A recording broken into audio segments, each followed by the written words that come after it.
Fletch. Okay, last week we went through the forces acting, and we're showing on that the diagram. This one, is that the one you got up, Karen, with showing that the low pressure and high pressure areas on the soil? Yep, we can all see your screen there, Fletch. Righto. So what we want to do now is try and put this into some more practical terms or looking at them in a practical sense.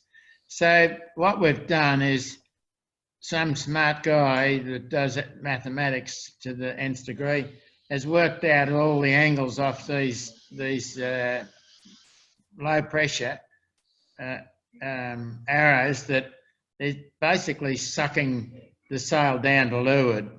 And we're then changing that sucking force, which is shown as the lift force there, and we're changing that is the sail with lift and drag, and this is a total force. So we're shifting the total force onto the yacht, and we're doing that back here.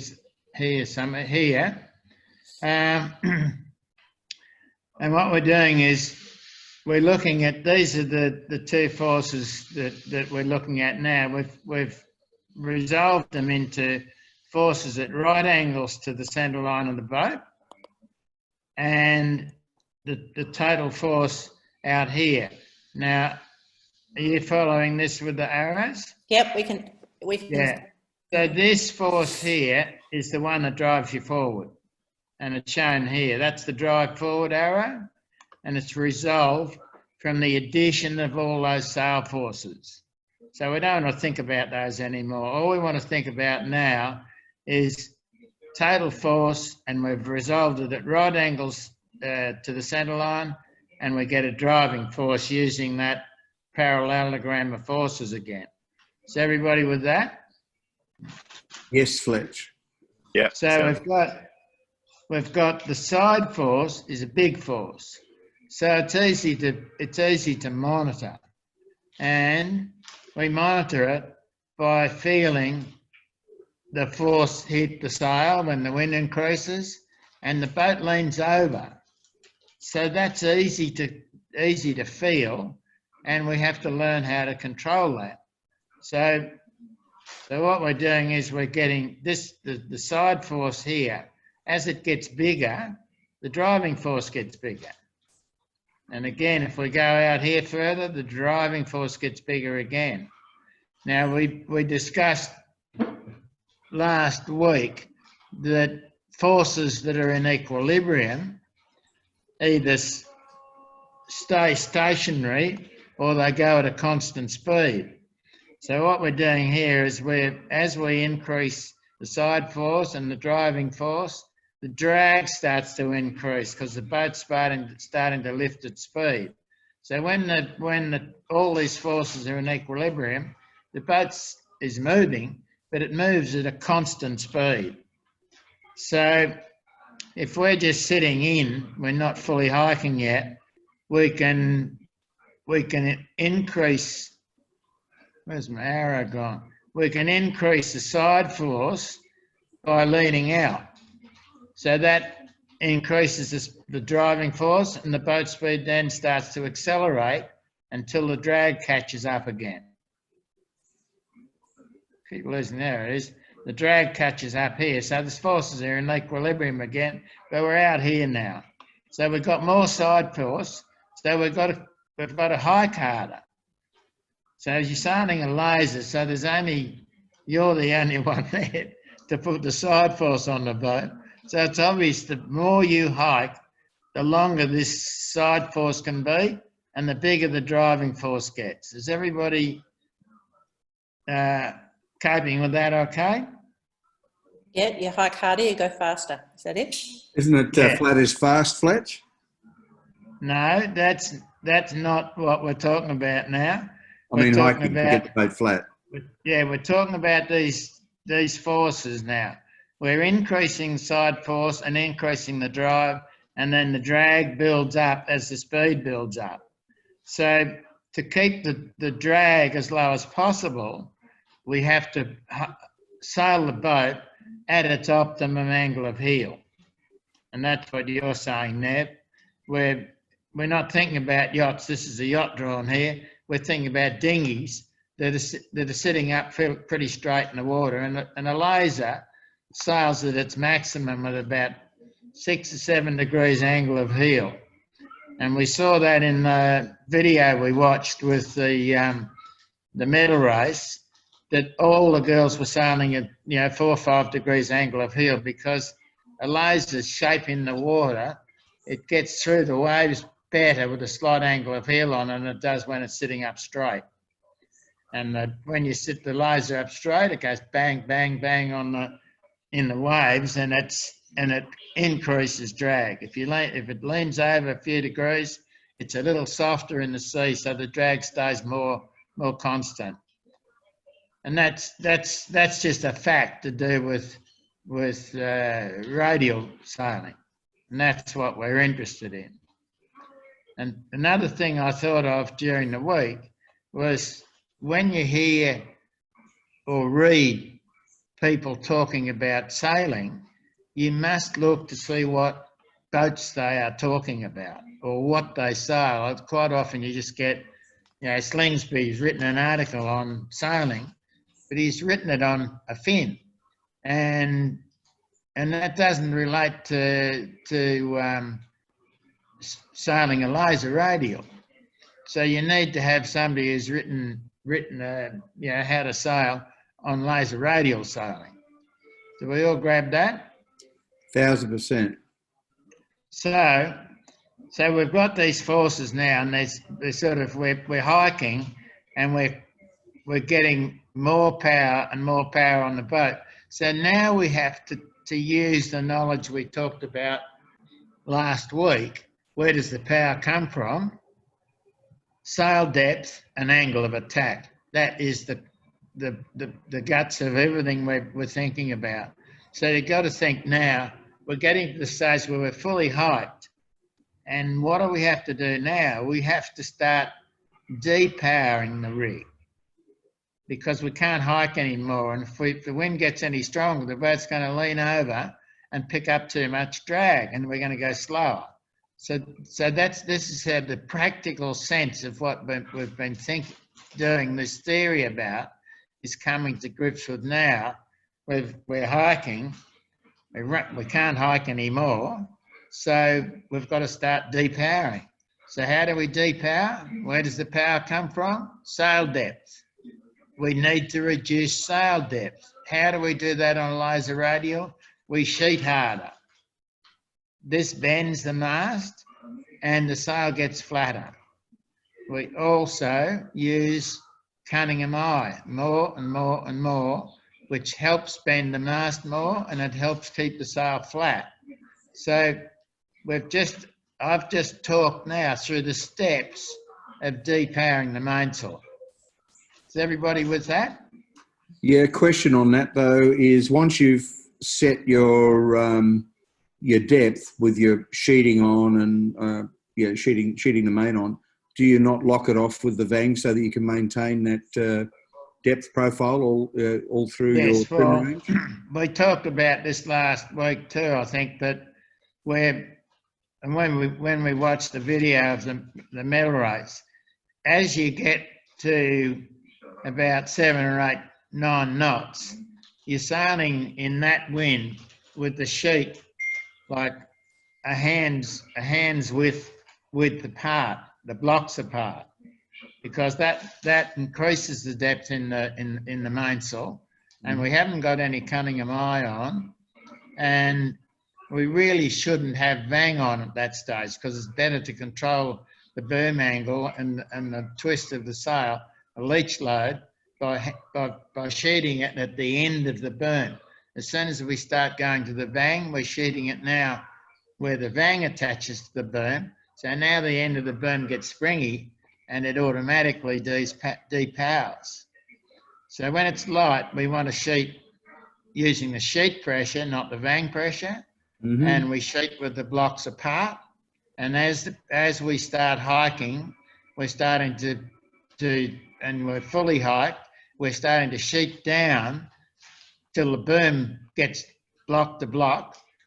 Then we've decreased the depth to what we know because it's the same every time you get block to block. And then we're starting to want to bend the mast more, so we use the vang. Now, when you pull the vang on, it pushes the boom forward, the equal and opposite force in the vang pushes forward against the mast, so it starts to help the mast bend, the vang does. So that's flattening the sail more again. And then when we start using Cunningham eye, that flattens the sail more again. And so then we're hiking and hiking, the wind's getting a little stronger, a little stronger, a little stronger. Then we've got to depower again. So how do we do that? We get the boom off the side of the boat. And we watched this happen in the video of the girls sailing that medal race. So they were trimming all the time in stronger breezes with the boom fully vanged, fully Cunningham, and that's how they reduced the pressure in the mainsail to minimum. Now, the other thing that where does the power come from? Sail depth and angle of attack. So how do we change the angle of attack on the sail? We steer up and we steer down. And we all do that sort of automatically. But you need to think more about it and blend it in with the other theory that we're working on by controlling the depth of and how we sheet the mainsail. We're also steering all the time, so that the first control to depower at any stage is with steering.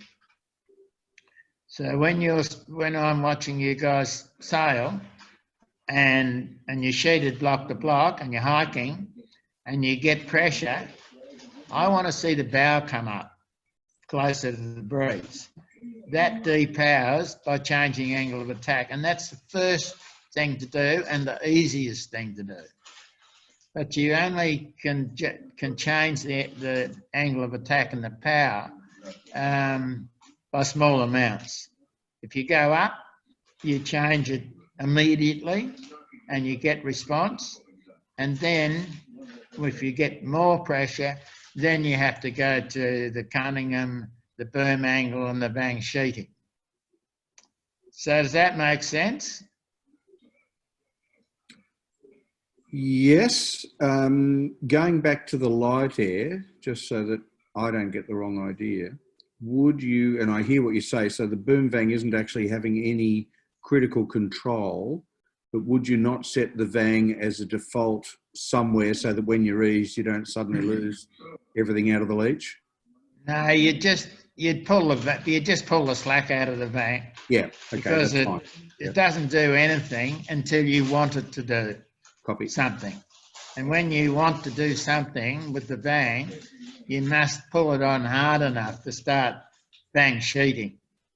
Now there's, on lots of boats you vang and sheeting, but lasers, I think once you get them block to block, you start using vang to A, bend the mast more, and B, to allow you to ease the sheet to get the boom out. But when you ease to get the boom over the side, the boom can't go up, because if it goes up, the sail gets deeper. So we must maintain that max mast bend, because that contains the depth in the sail that you require and allows us to take the boom off centre without increasing the depth. Fletcher, so when you're depowering, I don't recall you mentioning anything about the outhaul, and I know for a fact that when that's one of our main depth settings. We went through that last week with the settings to set a laser radial up, and they basically in the lighter stuff, when you're looking for power, you could have like 2 fists wide in the sail depth off the boom. So there's round there. If you look into the sail, you can see a couple of fists wide. And as the breeze increases, that gets down to 1 fist. And then when you're fully hiking and starting to depower, it's nearly tight. That's boom outhaul. Copy. So that basically controls a lot of the low down depth in the sail. Okay, so what we've done now is we've just hiked, and as the wind increases, hiked and increased the side force, so we're increasing the driving force. And then when we get to the stage we haven't got any more righting moment because we're already hiking flat out, we've got to keep that power in exactly the same amount, so that it's driving the boat through the water at max speed, but not letting the boat heel over. So we've got to be very good at depowering.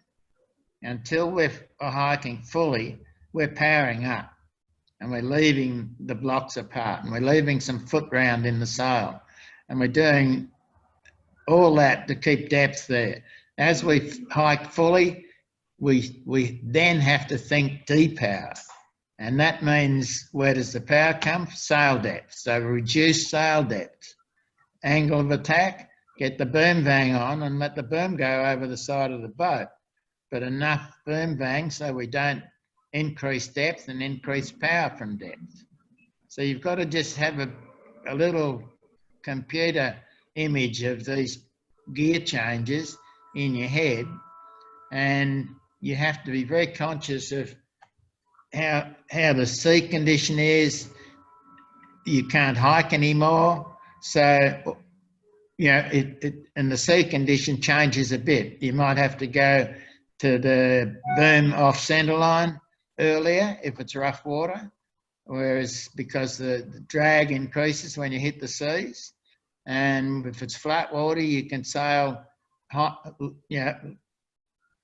angles of attack, pointing the boat high, and keep the boat speed on because there's low drag. So it's all juggling this around the amount of drag that's on the boat, because the drag is not going to change if you sail the boat at the right angle of heel. Fletch, what about the centreboard with the laser these days? You'd never reduce the centreboard in a laser. Not even in a hurricane, ever so slightly? It's survival conditions. I tested this a lot at one stage when I was coaching a Singapore sailing team. It was all sailing radials, and as soon as you put, if you get the good sailors and you're straight lining to test your speed and your performance, as soon as you get the boards up, you can't point. So you've got to depower, and if you're not heavy enough, there's a wind strength where you just can't make a laser sail to the maximum of its performance. And there's also a weight. You say, okay, I'm 68 kilos, which I think is about the right weight for a laser radial. Why don't I get up to 75 kilos? I'll be a rocket ship because I can hike harder than anybody else, and it just keeps going faster and faster. But what happens is your extra weight shoves the boat down into the water and increases the drag. So for any class, there's an optimum weight that makes the boat perform. And with the radial, top girls in the world used to be, in the 68, just a bit under 70, and tall and very fit hiking. And you could see that on that medal race. There was one of the girls there that when it started to get fresher, the Italian girl came up pretty well through the fleet, and was looking at danger at the front. If it got another 4 or 5 knots of breeze, she would have jumped up even more. And she was one of the girls that when I was coaching them, like, I don't know, 10 years ago, probably longer than that, she was one of the top girls in the world when it was heavy weather, because she was about 4 kilos heavier than all the rest and fit. So that's where the game changes. Now, have we got any questions? Yeah, I've got one. In really light winds, in lasers, do we sail the boat flat, like around 5 knots? Do we keep the boat? No, you flat? still need to sail it. You still need to sail it with 3 or 4 degrees of angle of heel, because it's softer in the water that way. Okay. What you do have to do, you've got to get your weight right forward. And most people don't shift their weight enough. Now, and as long as the boat's not, as long as you're not hiking, you've got to have your weight like with your legs leaning over the front of the cockpit that far forward, because you've got to stop the stern dragging. And that's what happens when the stern starts gurgling the water off, gurgling off the back of the transom, which is what happens when you get your weight too far aft. That's drag. So shifting your weight forward is minimising drag, which means you'll get the max speed out of the wind strength that's there. And you have to move your weight, in and out fluidly as well, because if you feel pressure and you don't lean into it, then the boat doesn't accelerate, because you haven't increased the driving force or increased the side force, which increases driving force. You see people, they just sit there, the boat leans over and then they pull it back. You've missed the acceleration of the initial gust. So you must be really switched on to pressure. And you don't read wind speed on a gauge or anything like that. You feel it on your face. And you got the boat set up to sail in, 8 knots of wind, and it comes up to 8 1/4 or 8 1/8. You can't measure that on an instrument, but you can feel it against the rig, and you can feel it on your face. Not like this virtual sailing, Fletch, let me tell you. Eh? Not like this virtual racing we've been doing. No, I know. That's I can't get my brain around that at all. Yes, not easy. Because there's no feel attached to it whatsoever. No tiller in your hand. No wind. You can feel the keys in your hand. Yeah. Yeah, that's won a few world championships, hasn't it? It keeps you amused when you haven't got anything else to do. Yeah. So, are there any questions from the field? The other listeners? Any of them? McKay's, can you guys hear us? Benedict, Spencer, and Sterling, can you guys all hear us? Yeah. Do you So, guys have any- Fletch, could you say in a nutshell that flattening the sail reduces drag? Yeah, it does. Yeah, Right. it does. When you get lift, you automatically get drag. Yeah, and the more lift you get, the more drag you get. So as you flatten the sail and reduce the power you're taking out of it, then the drag goes down a little bit as well. But the main drag is don't get this overcomplicated. The drag is, it's there, and if you let the boat lean over, you get more drag.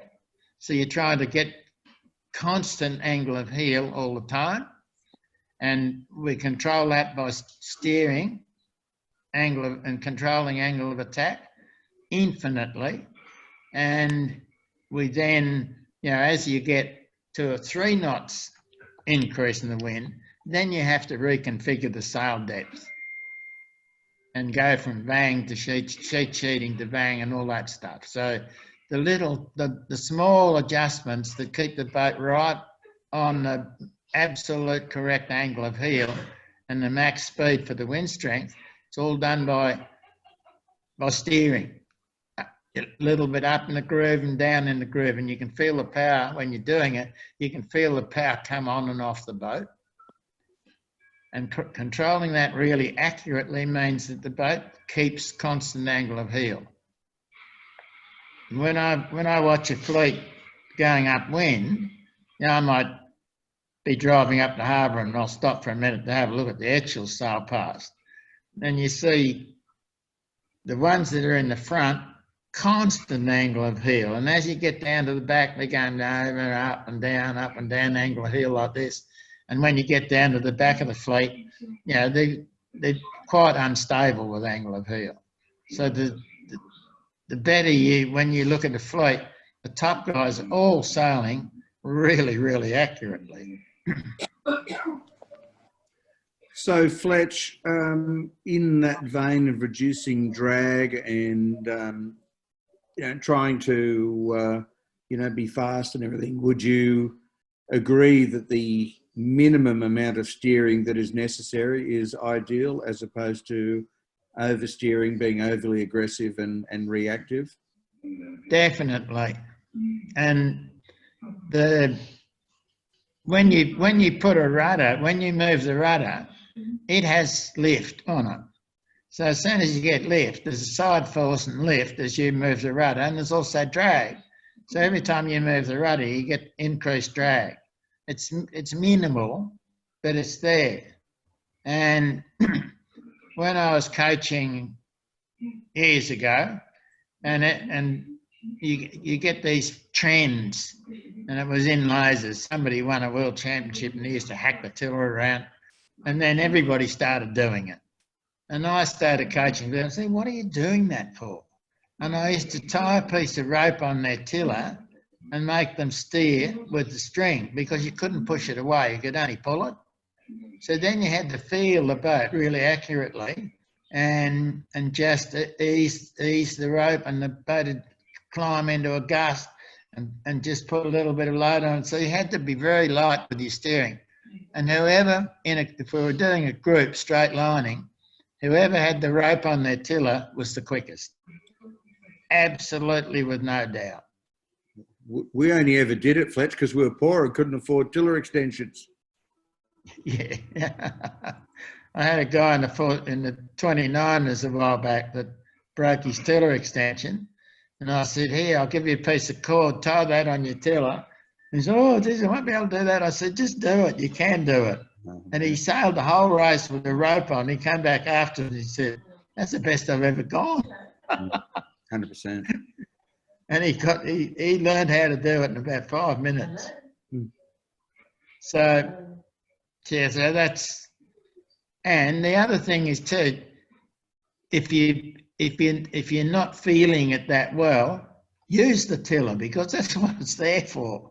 It's better if you don't hack it about, and some people get into a habit of doing it. But if you get some bad waves or something, you need to shove the boat around a bit direction-wise, just do it. But you want to try and minimise it, and that's one of the things you learn when you're training, is to work at minimising the tiller and still sailing the boat accurately. So all these, there's a whole bunch of automatic reactions that we have, that good people have when they're sailing. And one is to steer for the pressure, and the other one is to trim accurately to the pressure. So, and it's when I'm watching somebody sail, and I drive about 3 meters behind you guys, so I'm feeling exactly the same wind as you're feeling, and I feel the pressure increase on my face, and I haven't seen the tiller move to shove the boat up, or haven't seen the bow move up instantly, then the person sailing is not feeling the boat accurately. And you'd know that, Nev. You are so right. In Because e-sailing terms, it's best VMG, guys. Get the Yeah, boat you right, used to exactly be the able, right you spot. used to steer a boat very accurately, and because you had the feel for it. Still do, Fletch. Thanks. Yeah, you used to, Nev. What happened? Oh, geez, I'm done now, eh? I don't know. You never forget those things. No, it's beautiful. It becomes a natural thing for good sailors. You know, you can get in a boat and haven't sailed one for 2 years, but you just do it straight away. If people are making excuses, oh, I haven't sailed for a while, oh, it's this boat, I haven't sailed this boat, all they're saying to me is they never found out how to sail properly. No, it's true. Oh, Because this stuff we're working with here, it's true on any boat you sail. Just the finer bits, you know, the sheeting, you know, apart in light air and things like that. It's just, that's the things you get to know about the class you're trying to major in. But the theory's the same. 1,000% in all boats. James, you're new to laser sailing this term. Are you starting to get the feel of the boats?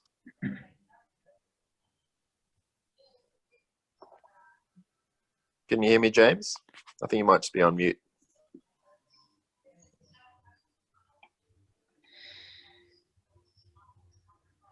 Oh, maybe not. Anyway, that's all right. You can keep going, Fletch. Has anybody else got any questions? I can't believe that there's some questions not there. I've got lots of questions for you, Fletch. I've Hey? got lots of questions for you. James just said his microphone's not working. Okay, that's all right. Isabel, how about you? Can you hear us? Yeah, I can. I don't think I have any actually. Are you starting to get the feel of the boat going through the water? Is that kind of all make sense? What Fletch is saying? Yeah. That's good. Have you guys done a sailing blindfolded drill yet in the lasers? Yeah, I don't go along with that. Was that Nev? Yeah. Yeah, I don't do that because you lose your horizon, you lose the visual thing. The thing to increase your feel is to look backwards and steer the boat. So you can't see the waves that are coming at you. You can't see anything, but you can still feel, and you still have a horizon to look at. and you can steer accurately if you have a horizon. And I've taught people to field sail boats doing that, and you need to practice it. One of the girls that became number 2 or 3 in the world sailing the Olympic boats, what were the ones that had the unstayed mast? Way back, Olympic boats. Europe dinghy. Europe. Yeah, Europe dinghies, yeah. She I saw a picture. could not steer one for nuts. And I was coaching her, and I'm trying to go, what am I going to do with this? And all of a sudden I said to her, try looking backwards. And like as soon as she looked backwards, after about 3 minutes, she was steering the boat perfectly. You know, really good angle of heel and following the pressure up and down as smoothly as you could think of. I was amazed. And I said to her, I don't know, whatever you're thinking about now, that's what you should be thinking about when you're looking forward. And I figured that the input through the eyes overrides everything. You know, people read stories about how to steer through waves, and all of a sudden they're doing all this steering through waves, and it doesn't matter. It's not what they should be doing then. No. I'm not saying that you shouldn't do that at all. In fact, I think it's a vital skill, and particularly when you get to the point where you're actually leading and you want to know who you're covering, you have a really big view, and sometimes it's the best way to find out actually what's happening, trending with the breeze, to see how everybody's going by looking back. And so I don't ever have a problem with that. I think it's a wonderful skill to look backwards, particularly for a match. But that is an exercise to increase your feel. I'm not talking about racing. I'm just talking about sailing the boat. Mm-hmm. And I've taught guys to steer etchels the same way. one of my guys that I was most successful with was a guy from Melbourne, and he was real middle of the fleet steerer. And I started working with him, and I taught him to steer doing that. And he's a guy that used to go and practice it. I'd come back and see him a month later and say, "Gee, you got good at that. You feel sailing's great. What have you been doing?" And he'd been practicing. And Michael Blackburn was like that. Michael Blackburn went from a very ordinary sailor to winning a world championship and winning medals by just sheer effort and practicing the things that increased his skills. So you're saying the harder you train, the luckier you get? You do. But you've got to fix. See, when I start coaching somebody, I look at them and I go, what is the worst thing they're doing? Because if I fix that, they'll have a big increase in performance immediately. So if they're steering really badly, I'd say, their trimming is not bad, and the boat's okay, and they've got about the right build for it. And I'd say, I'll fix their steering.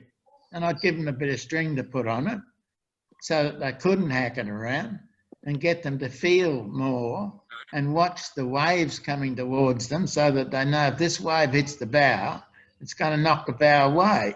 So they should ease the string and let the boat climb into that wave slightly so it comes out going straight again. See, so that's what you've got to do when we're training. If I go over and say, look, you've got to work with your steering more and steer to the pressure more, then that's what you need to work on, and that's what I need to coach that person on until they grasp the new skill. Because if you don't ever grasp the increase in that skill, you're not going to get any better at sailing. And the thing I noticed the first time I went out and had a look at the laser radial squad, everybody was looking at the telltales. Every second looking up, never looking out the front where the wind was coming from, but looking at the telltales.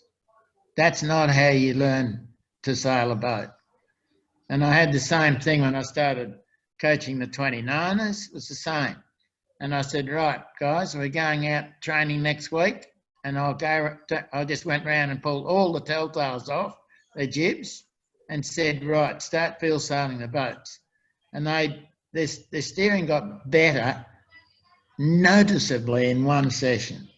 And after 3 or 4 sessions, they're perfect. So then I said, that's not saying you don't need telltales, you need to know how to use them. But you still need to field sail the boat.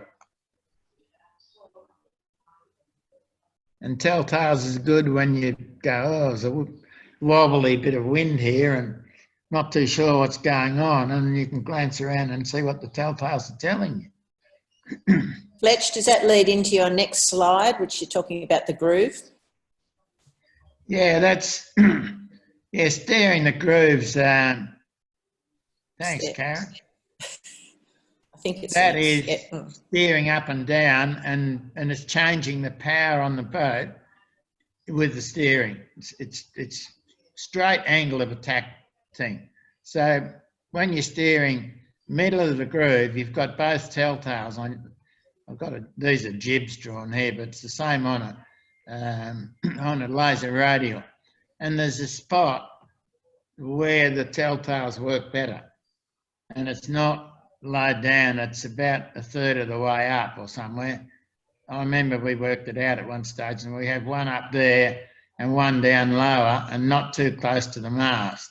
And because the sails change when you start sheeting down to flatten the sail, there's no twist, so you get wrong readings if you're looking at too far up the sail.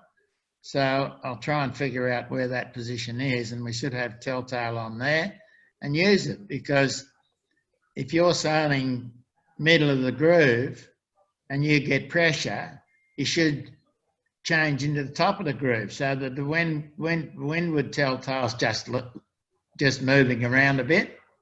And that means you've just depowered the boat by changing the way you're sailing the groove, slightly higher. So if you get softer pressure, you bear down and go back to the middle of the groove.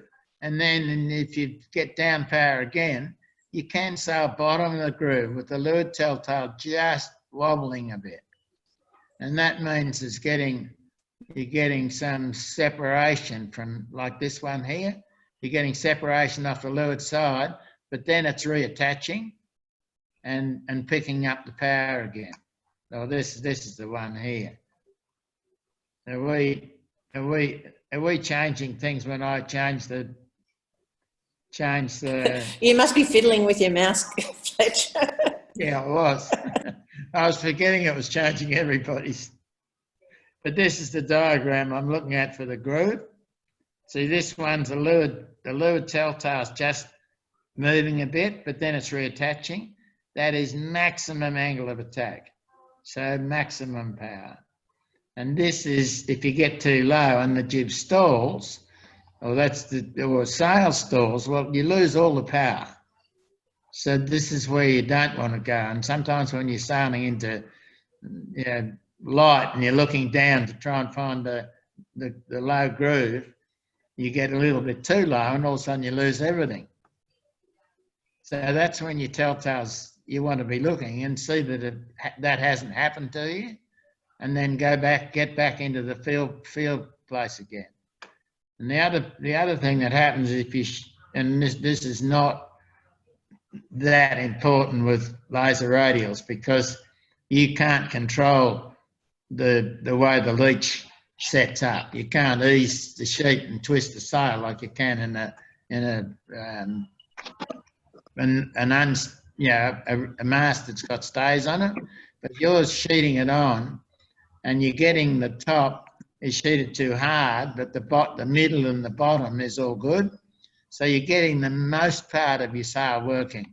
And this is why you've got to be careful with listening to people that don't sail unstayed rigs. And I sailed fins when I was a lot younger, and then I didn't sail lasers much, but I knew about unstayed rigs, and I put the knowledge to the lasers, and discovered that it works in lasers the same as it does in Olympic fins.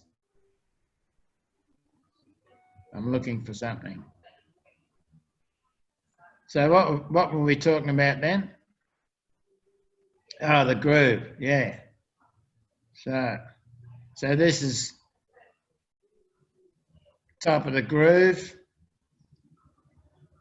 windward wool tuft lifting, middle of the groove, both telltales working, bottom of the groove, leeward one flicking around. And this is talking about sail shapes here. With rough water, you need increased drive in the front of the sail because you're sailing at slightly wider angles of attack to keep your speed up to get through the water. So you change, if you were sailing in moderate conditions in a laser, you'd ease the sheet a little bit because that increases the depth in the front of the sail.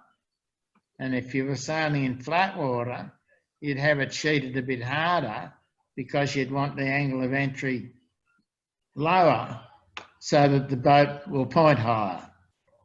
Does everybody get that? And that's a gear change when, if you were sailing with your sail looking like this because you've got the sheet eased a bit and you sailed into some flatter water, you'd sheet it on and change the sail to look more like this. Does everybody understand that? Yes, what would you achieve then?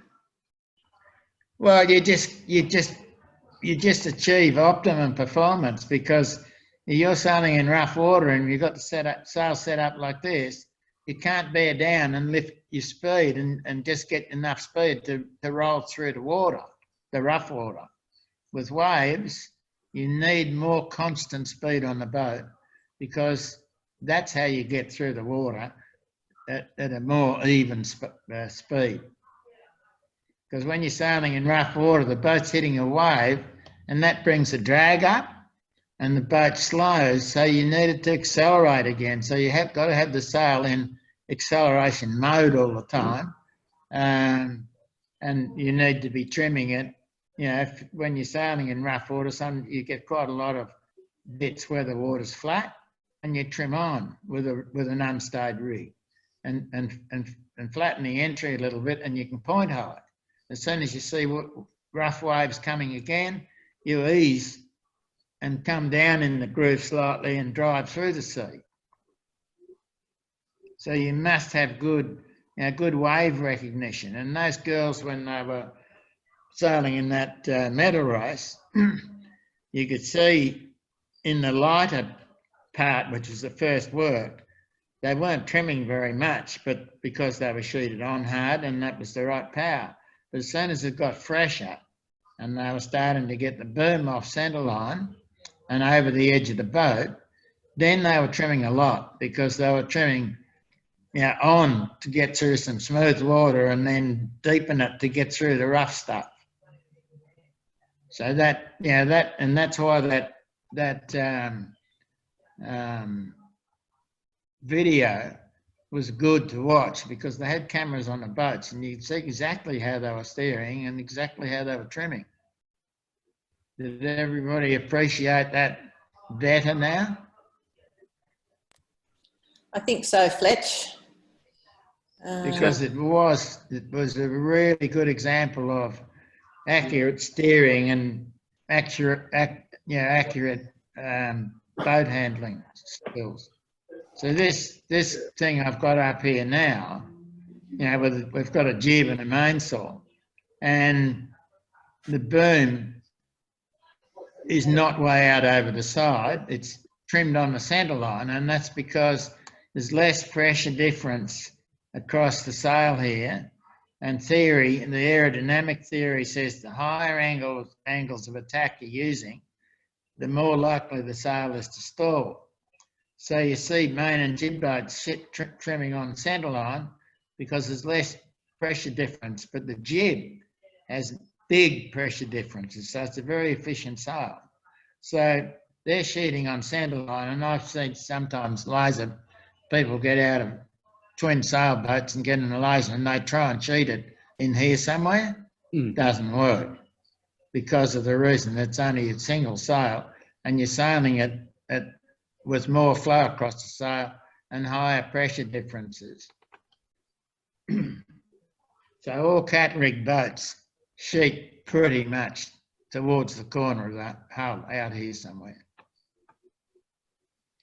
And this diagram over here showing the twist in the mainsail, that's in a mast. It's got rigging holding the mast up, and you have control of the twist, because if you want the sail to twist in the head, you just ease the sail a fraction, because the mast is not holding the leech up and it hasn't got a massive bend in it, it twists. But with the laser, the rig is holding the leech up all the time, and it doesn't blow open until you start getting enough wind to make the mast bend more, and you're starting to get Cunningham eye on and things like that. And then the sail starts to work correctly. Okay, anything else we want to? Well, I just want to support that theory, Fletch, because when we first bought lasers, they had that orange polypropylene line on the Traveller, you might remember. Yeah. And you could never get it tight, so the boom was always probably 25% of the way as a minimum towards the centre off the corner. Yeah. And for those of us who were lucky to get this pre-stretch stuff that we were managed to get, long before the Kevlar and all the other junk we got now, those of us that could get our booms out to the corners, geez, we were quick compared to the other guys. And you didn't have vangs then that have enough purchase in them to go to sheet through to get past the sheet pressure. Oh, well, and you couldn't adjust them out there anyway. I mean, you needed two of your mates on the dock before you left. Yeah, exactly. Yeah. All right. So that's why when the good vangs came in, the whole thing changed. And if you look at those girls on that video, when they ease, the boom goes out exactly horizontal. It doesn't go up and increase depth at all. Well, they have also invented the boom sleeve since then too. Yeah, I used to bust a lot of booms in the early days. Mm. So, and one of the other things that's changed, they've got carbon top sections in them now, haven't they? Yep. And was that a yes? Yes. Yes, no, they do. Yes. Yeah. And do the radials have the carbon as well? I'm not a laser sailor. Laser sailors out there. Yeah, it's the top section, isn't it? That's carbon. Yeah. But I'm not sure whether the radials Carbon tops for all rigs. And Tristan Brown's just come in and said that they're making carbon bottom sections as well. Yeah, well, we're not there yet, though, are we? I think they're going into production now. Oh, righto. Does this mean they're going to cost more than $695 like they used to? The boat? Probably. It took them about 10 years to get the top section done. And I was one of the first ones to start measuring the flexibility of the alloy spars, because they're supposed to be all the same. But I know from being an engineer that when you extrude alloys and you temper them, they come out slightly different stiffness. And as you extrude thousands of masts through a die, it wears, and it makes the wall thickness bigger, and the extrusions get stiffer. And when they get a little bit too stiff and the dies get a bit worn, they change and they make a new one. So there's a whole bunch of spars on the way from being a new die to a worn out one that is exactly the right stiffness for a laser radial.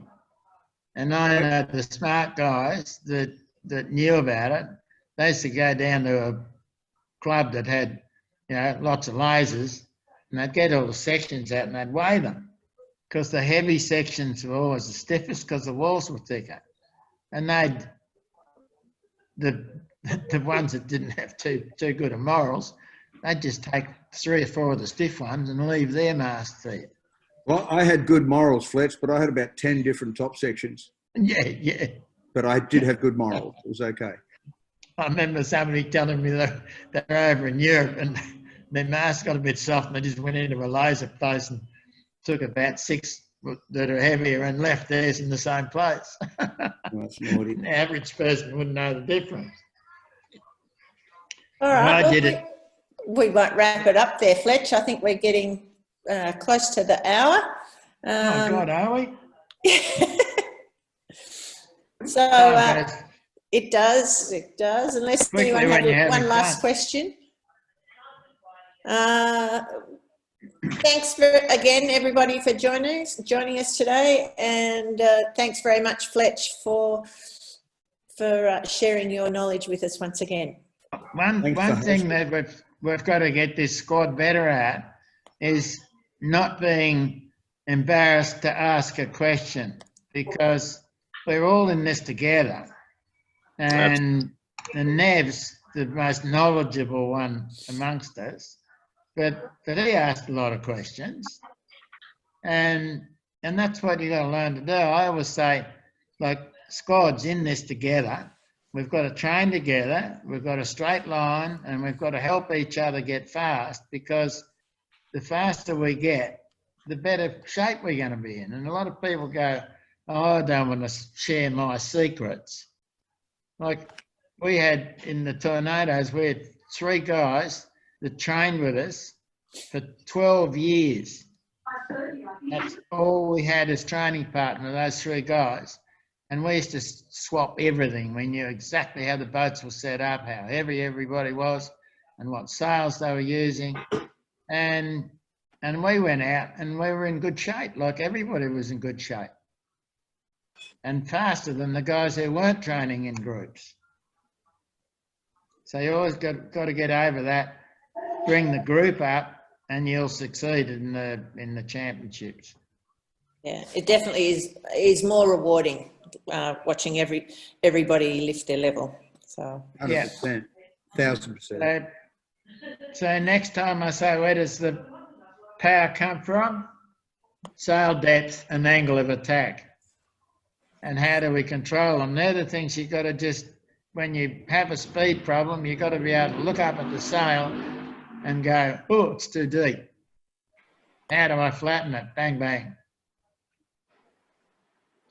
all right, we're going to finish on that note. Thanks very much, Fletch. Thanks, Nev, and thanks everybody for joining us this week. Yeah, it was nice to hear Nev there. Yeah, thanks everyone. And if you want to tune into the Decider racing later on, that's happening at 6 o'clock tonight for the e-sailing. So take a look Captain at that. comes here. What are we doing at 6 o'clock tonight? Oh, Fletch, you haven't lived. Oh, you're doing that. With The virtual e-sailing. data. Make-believe sailing. We're deciding the club representative for the Zyke National Challenge that's happening next week. Then you win some I've heard virtual about work. that on the grapevine. Somebody said to me, do you want to have a go? I forget which button to push. Yeah. It doesn't have any feel, so I don't know whether it's my left hand or my right hand. We need to set you up with a fan on your face. Yeah. Yes, yes. Okay, thanks again, everyone, for joining us. Okay. And we'll Good. see you next week. Cheers, Yeah, Fletch. bye. Bye. you. Thanks, Karen. Thanks. Thanks, Angus. Thanks, everybody. Thanks everyone.